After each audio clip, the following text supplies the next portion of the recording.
So let's go ahead and we'll take a look at this next example. Instead of just one measurement, I'm going to be measuring all of these data points 10 times, and I'm going to use a strip plot to convey or to visualize all of that information.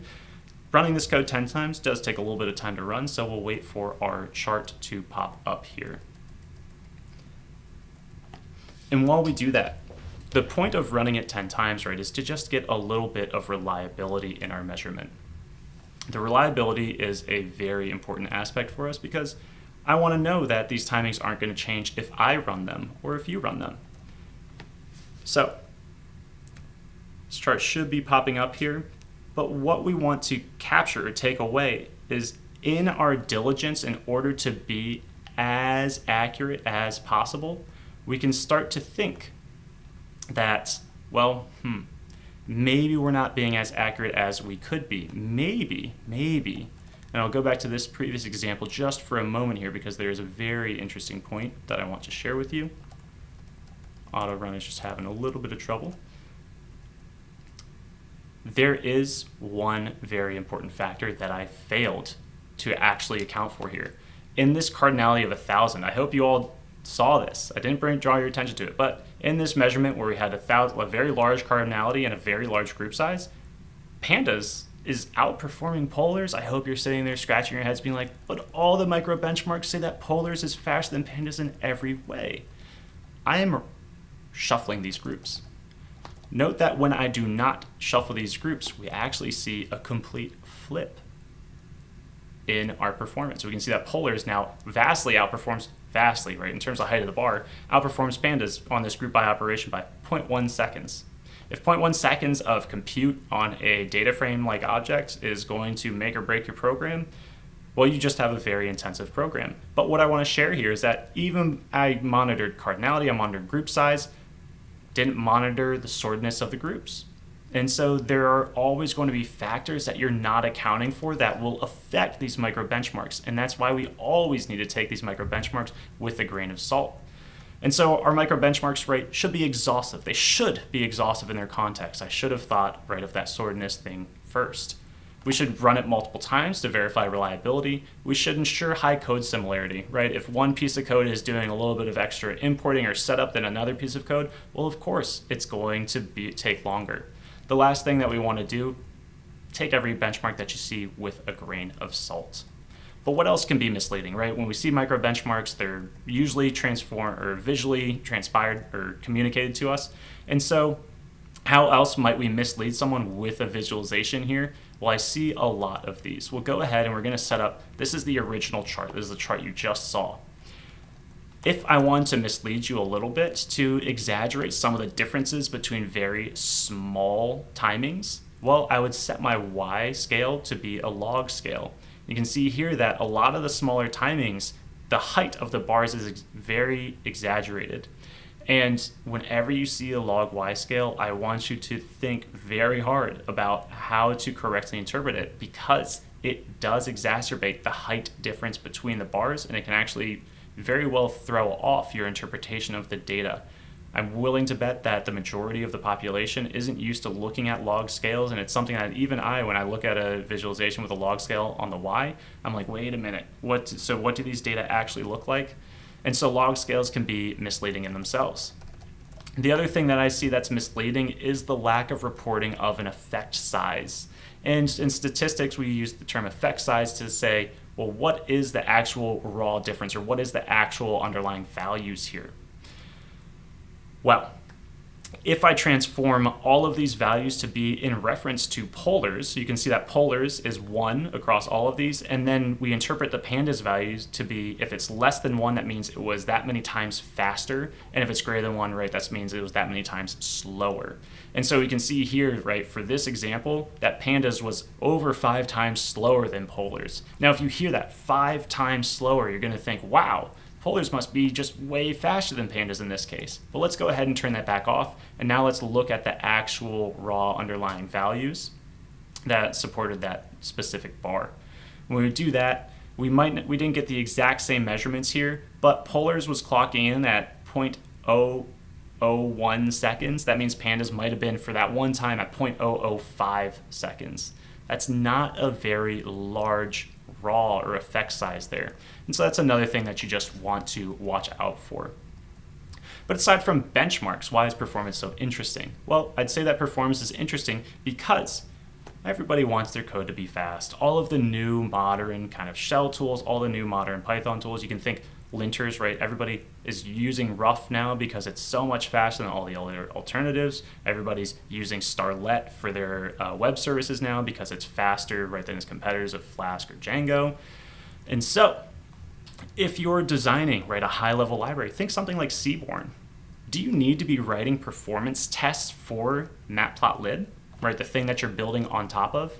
Well, it turns out that matplotlib does have its own performance measurements, but what if the specific things that your higher level library is relying on from the lower level library isn't performance tested? What if you encounter a performance regression to a change in that underlying library that they might not care about or they don't have a performance test for?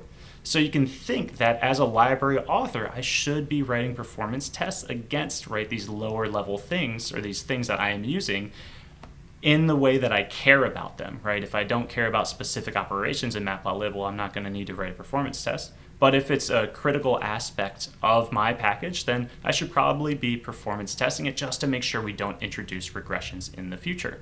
And so matplotlib actually introduced some performance tests in MEP. If you're not familiar, right, a lot of PyData packages, especially the larger one, have their own enhancement proposals. NumPy has NEP, Pandas. I don't think they coined PEP, right, because that's Python enhancement proposals, but they have their own enhancement proposals. Matplotlib has MEPs. MEP 19 introduced the idea of actually having performance tests in matplotlib, but of course if you're writing a higher level abstraction based on that, well, you should have your own. Let's go ahead and talk about some trials. This is a very fun one that I encountered. That was on Stack Overflow, and there was a question.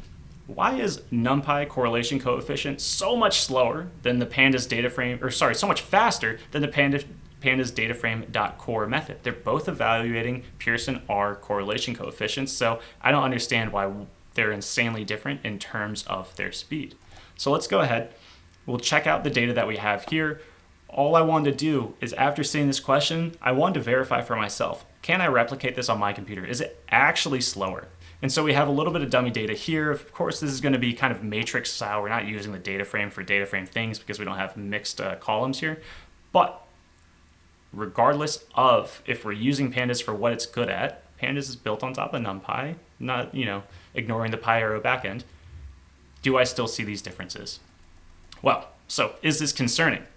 Or go ahead and we'll use timeit here and we'll look at how long each of these things take. And you can see in the top row, I'm using dataframe.core, and in the bottom row, I'm using the correlation coefficient. Now, I was very careful to leave all of my setup outside, right, of my timeit. And so really, I'm just trying to compare these two things. The one thing that might not be the best, well, I have to convert my data frame to NumPy. And when I do that, right, everything has to be casted the same type. Thankfully, no promotions necessary here, but this could be something that would actually end up slowing my timing down. Regardless of that, we can see that there's almost a 10 times performance difference. We can see that 0.2 some seconds longer for the dataframe.core than the NumPy correlation coefficient. It's not a huge difference, but I'm only dealing with 100,000 rows here. You can think if my data were to grow and grow and grow, that these performance differences would become quite large. So now that we have identified that there is a difference in performance, how do we go and figure out, okay, what's going on that's actually different? Well, I could just go ahead and read the source code for correlation coefficient. I could read the source code for .core, but then you have the job of figuring out, wait a minute, which part of these is actually the thing that's going slow? And this is where our friend cprofile comes back into play. I can actually call cprofile from within our Python function, or from within our Python code here. And you can see that when all I'm doing is calling df.core, I actually see some interesting results here. Of course, we spend all the time just running correlation because that's the only method we're calling. But the next thing that we see is pandas libs algos nan core. That's the actual function. This is the thing that's doing all of the work to actually calculate our correlation coefficients. And then we can see that everything else, this is going to be just a lot of setup back of our original data frame to get us back into that nice data frame structure. So this is kind of the smoking gun, so to speak here. That's the thing that I would actually want to investigate. We can go ahead and we can do the same thing with NumPy and just examine it. Not much interesting here. You can see, right, obviously we're not using the NAND core algorithm from pandas. And so we can see that, right, NumPy is going to be a lot faster. It's spending most of its time calculating covariance from each of my a pair of arrays. So now that we've identified where pandas is slow, we can dive just a little bit deeper. If I think NAND core, well, obviously this correlation has to do something with null values. And so maybe pandas is doing something special with null values. This is where you would start to tease apart. Do I go look at the source code now? Or do I just do one more kind of logical test? Because I haven't done anything with null values just yet. And so you can actually see if I do something with null values, we see a stark difference between the output of our pandas dataframe.correlation method up here and our NumPy correlation coefficient method down here. Specifically, you can see that there's a bunch of NANDs in my output. All I did was introduce one single NAND, and I have a whole row of NAND and a whole column of NANDs. This means that pandas is taking some special care for null values that NumPy is not. And you can actually start to think, well, pandas is probably getting all of our pairwise combinations of columns, and then it's performing, right, a NAND filtering on all of those pairs of columns in order to calculate the correlation coefficient or the summary statistics that comprise it. Whereas NumPy just doesn't seem to care at all. It says, I'm just going to use NANDs as NANDs. It's going to spread like the virus that it is, and we're going to introduce that into our output. So we can think that we can reason about, right, a lot of this code without even looking at the source code. The last thing I wanted to share with you is just a little bit of actual micro benchmarking. We can use our timers just to perform a couple of micro benchmarks. For example, if I want to use pandas very effectively, I can think, okay, there's so many different ways to do the same thing in pandas. How do I reason about choosing the best? Well, I might want to time them. And so what you can see here is I have a series of just string values, and I want to normalize them. I want to convert them to uppercase. I want to strip them of white space, and then I want to just grab the last two characters.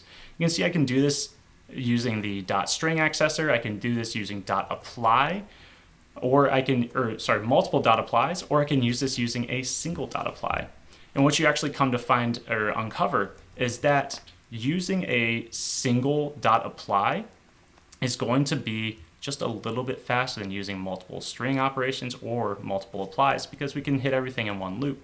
This makes sense with what we know about pandas, because we know that these string columns are going to be backed by object data types, which are effectively, right, NumPy and D arrays with an object data type, which is no better than a list of NumPy objects, of Python objects. And so we're really breaking what pandas is doing good at by relying on repeated .string method calls, because each one of these is going to iterate over its entire contents. But that does take us to the end of our presentation today.